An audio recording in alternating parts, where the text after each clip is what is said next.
Vote দিতে খুব ভালো লাগলো। ভোটের পরিবেশ খুব ভালো, খুব শান্তভাবে ভোট দিলাম। আমি এবার প্রথম ভোট দিলাম, আমার ভোট হওয়ার পর আমি প্রথম ভোট দিলাম এখানে।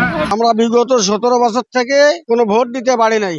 আজ মনের আনন্দে মনে হচ্ছে যে ঈদের আনন্দ, এরকম আনন্দে আমরা সবাই ভোট কেন্দ্রে আসছি এবং নির্বিঘ্নে ভোট দিতে পারছি, এজন্য আমরা খুব খুশি। এখানে প্রথম ভোট দিয়ে আমার অনেক ভালো লাগলো, কারণ এখানে কোনো মারামারি বা বিশৃঙ্খলা নেই, সুস্থ ভোট হচ্ছে। ইনশাল্লাহ আগের চেয়ে অনেক উন্নত, সুষ্ঠু শৃঙ্খলার মতন ভোট হইতেছে, ওই হিসেবে আমরা ভোট দিলাম।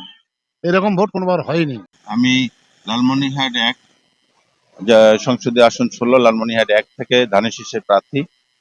আমি এখন 10টা প্রায় আমি আমার ভোট প্রদান করছি।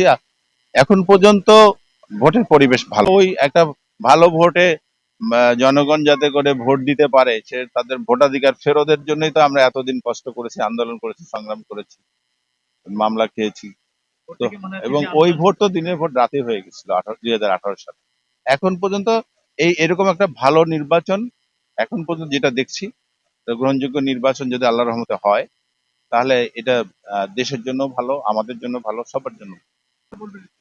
না, ভোটারদের উপস্থিতি যথেষ্ট ভালো আল্লাহর রহমতে, তবে মহিলাদেরও উপস্থিতি একটু তুলনামূলক বেশি। আর কিন্তু ভোটের লাইন একটু স্লো, আমার মনে হয় এটার গতি বাড়ানো উচিত।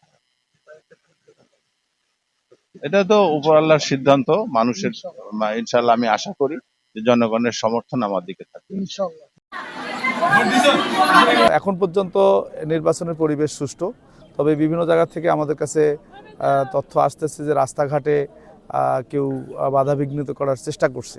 তো জগৎবার 1 নম্বর ওয়ার্ডের সেন্টারের আশেপাশে লোকজন টংটিংডাঙ্গা, সেখানে লোকজনকে, ভোটারদেরকে ভোট কেন্দ্রে আসতে নিষেধ করা হচ্ছে বা বাধা দেওয়া হচ্ছে।